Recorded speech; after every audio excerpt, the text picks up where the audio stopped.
নমস্কার বন্ধুগণ, আশা করি আপনারা সবাই ভালো আছেন। ভাবার মতো কথা থেকে আমি এসেছি নতুন এক প্রতিবেদন নিয়ে। তা বন্ধুরা, আজকের ভিডিওটা শুরু করছি একদম দারুণ একটা খবর দিয়ে। যে খবরটা শুনে লক্ষ লক্ষ ভোটারের মুখে হাসি ফুটবে এটা নিশ্চিত। কারণ যেটা নিয়ে এতদিন আপনারা চিন্তায় ছিলেন, সেই হিয়ারিং ঝামেলা থেকে এবার অনেকটাই মুক্তি দিল নির্বাচন কমিশন। তা বন্ধুরা, এতদিন কি হতো? নোটিশ এলেই হিয়ারিং, হিয়ারিং মানে অফিসে ছুটি, আর অফিসে অফিসে দৌড়াদৌড়ি, লাইনে দাঁড়ানো, এক কথায় ভোগান্তি। কিন্তু এবার নির্বাচন কমিশন স্পষ্ট জানিয়ে দিয়েছে, আর সশরীরে হিয়ারিং সেন্টার যেতে হবে না। এখন থেকে হোয়াটসঅ্যাপেই ডকুমেন্ট পাঠালেই হয়ে যাবে হিয়ারিং। হ্যাঁ বন্ধুরা, ঠিকই শুনেছেন। নির্বাচন কমিশনের তরফ থেকে এই বিষয়টা একেবারে অফিসিয়ালভাবে ঘোষণা করা হয়েছে।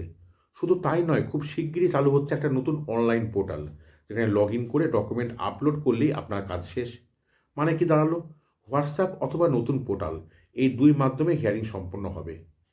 তা বন্ধুগণ, আজকের এই ভিডিওতে আমি আপনাদের একদম বিস্তারিতভাবে বুঝিয়ে দেব কারা কারা এই সুবিধা পাবেন, কীভাবে ডকুমেন্ট পাঠাতে হবে, আর যদি কেউ জোর করে হিয়ারিং সেন্টারে আপনাকে ডাকে তাহলে কি করবেন।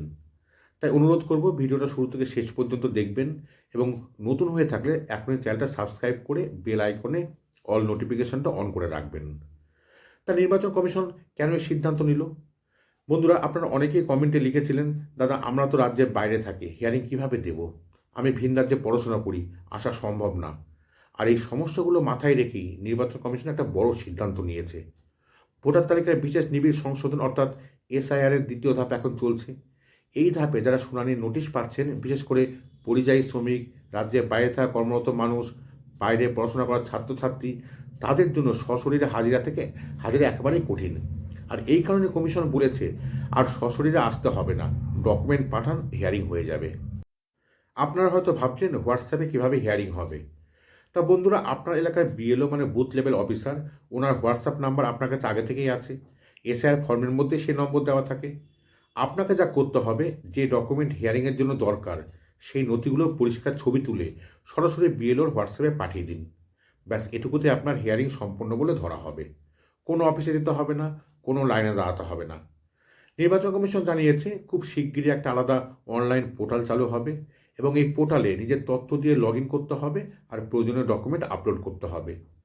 তা এখনও পোর্টালের নাম ঘোষণা হয়নি। যে মুহূর্তে অফিসিয়ালি জানানো হবে, আমি আপনাদের সেই পোর্টালের সম্পূর্ণ প্রসেসটা ধাপে ধাপে দেখিয়ে দেব। তা এবার প্রশ্ন, যদি বিএলও জোর করে ডাকে হিয়ারিংয়ে, তা বন্ধুরা এটা খুবই গুরুত্বপূর্ণ কথা। নির্বাচন কমিশন একদম স্পষ্ট করে বলেছে, কোনো বিএলও কাউকে জোর করে হিয়ারিং সেন্টারে ডাকতে পারবে না। যদি কেউ বলে যে লিখিত নির্দেশ নেই, এসে হাজিরা দিতেই হবে, তাহলে সেটা সম্পূর্ণ ভুল। আর এ ধরনের ভুল তথ্য দিলে বা জোর করলে সংশ্লিষ্ট বিএলওর বিরুদ্ধে ব্যবস্থা নেওয়া হবে, প্রয়োজনে এফআইআর পর্যন্ত হতে পারে। তাই বিশেষ সুবিধা কারা পাবেন? নির্বাচন কমিশন আরও জানিয়েছে, 85 বছরের বেশি বয়স্ক মানুষ, অন্তঃসত্ত্বা মহিলা এবং প্রতিবন্ধী বা চলাফেরায় অক্ষম ব্যক্তি, এদের ক্ষেত্রে বিএলওকে বাড়িতে গিয়ে হিয়ারিং করতে হবে, এবং এই নিয়ম মানা বাধ্যতামূলক। বিদেশে থাকলে কি হবে? বন্ধুরা, আগে নির্বাচন কমিশন জানিয়েছিল, যারা বিদেশে রয়েছেন পড়াশোনা বা কাজের সূত্রে, তাদের নোটিশ এলে দেশের ভারতীয় দূতাবাসে গিয়ে পাসপোর্ট এবং ভিসার তথ্য দিলেই হিয়ারিং সম্পন্ন হবে। তা বন্ধু, শেষ কথা হলো, এই যে খবর, এটা একটা বড় স্বস্তির খবর। বিশেষ করে পরিযায়ী শ্রমিক, বাইরে থাকা ছাত্রছাত্রী, কর্মরত মানুষ, সবার জন্য এটা বিশাল সুবিধা।